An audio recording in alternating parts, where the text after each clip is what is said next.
Greetings to you today on this Thursday, August the 1st. We're into another month, rolling through 2024. Today's devotion is entitled Self-Confidence. Self-confidence. It comes from Charles Dickens' work, Little Dorrit. Little Dorrit. Dear Mr. Clennam, I am now going to devote an hour to writing to you again. This time, I write from Rome. I ought now to mention Mr. Gowan before I say what little I have to say about his wife. He must admire her beauty, and he must be proud of her, for everybody praises it. And he must be fond of her, and I do not doubt that he is, but in his way. You know his way.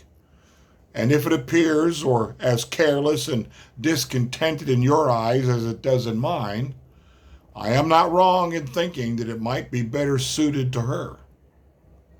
If it does not seem so to you, I am quite sure I'm wholly mistaken. For your unchanged poor child confides in your knowledge and goodness more than she could ever tell you if she was to try. But don't be frightened. I am not going to try. Owing, as I think, if you think so too, to Mr. Gowan's unsettled and dissatisfied way, he applies himself to his profession very little.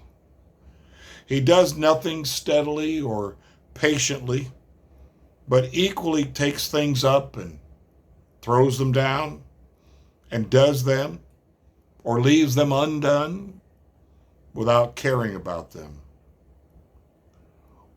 When I have heard him talking to Papa during the sittings for the picture, I have sat wondering whether it could be that he has no belief in anybody else because he has no belief in himself.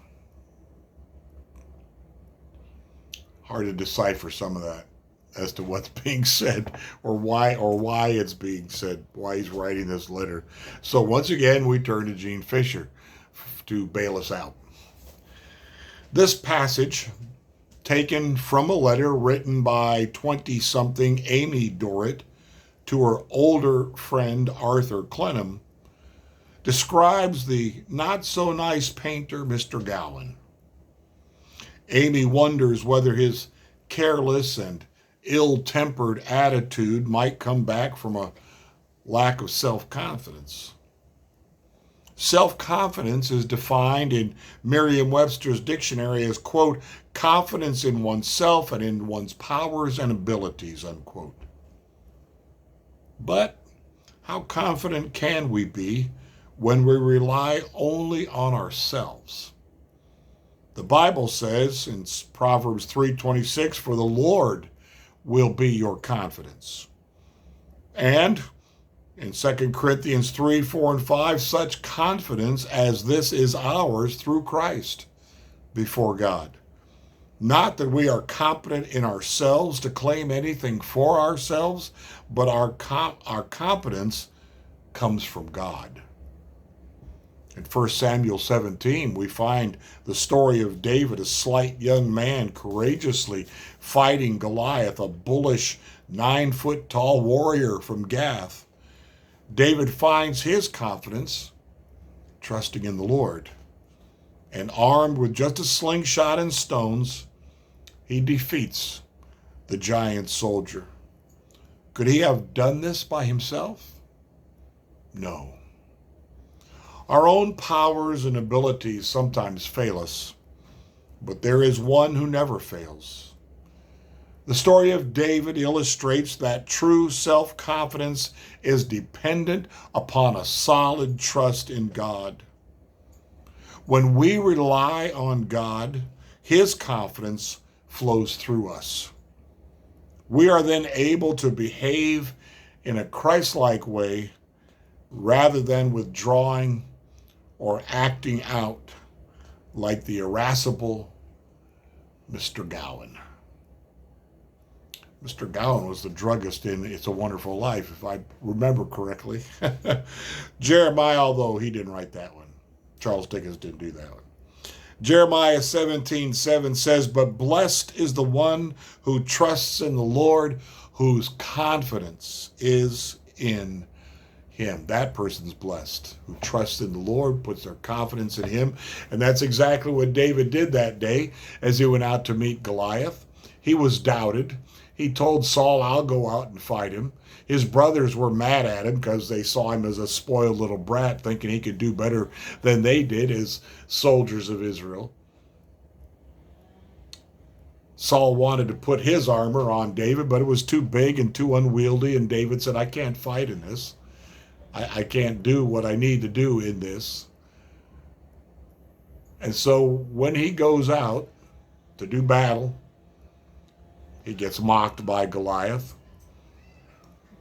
thinking Israel would disrespect him and sending out this little punk of a kid with nothing but a slingshot, no sword, no armor, nothing.